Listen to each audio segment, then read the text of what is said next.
So அந்த ஆப்ஷனை open பண்ணி வச்சுருக்காங்க.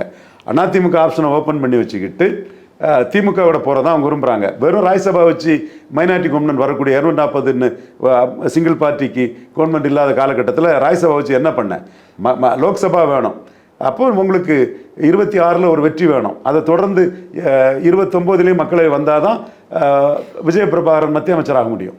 ராஜ்யசபா வச்சுட்டு யார் மத்திய அமைச்சர் கொடுப்பா? இந்த மாதிரியான சூழ்நிலையில் திமுக அணியில் ஏற்கனவே நிறைய கட்சிகள் இருக்காங்க, ஹவுஸ்ஃபுல் ஆயிடுச்சு. எவ்வளோ சீட்டுகள் கொடுக்க முடியும்? அவங்களும் வந்தாங்கன்னா மற்றவங்களுக்கெல்லாம் குறையுமே. அது ஸ்டாலினுக்கு கணக்கை பொறுத்து இருக்குது. ஸ்டாலின் எடுக்க முடிவை பொறுத்து இருக்குது. ஸ்டாலின் துல்லியமாக முடிவு எடுக்கக்கூடியவர், கலைஞரை விட யதார்த்த அரசியல் தெரிஞ்சவர். வெறும் திமுக அதிமுக இந்த களம் தெரியாமல் கிளிப்புள்ள மாதிரி பேசிகிட்டு இருக்கக்கூடிய ஏசி ரூம் வாலாக்களோட கருத்துக்கள் உண்மையான அரசியல் இல்லைன்னு தெரியும். தேமுதிகவுக்கு யூட்டிலிட்டி என்னன்னு தெரியும். விஜய பிரபாகரனுக்கு பிரச்சார பலம் எந்த அளவுக்கு தேவைங்கிறது அவங்களுக்கு தெரியும்.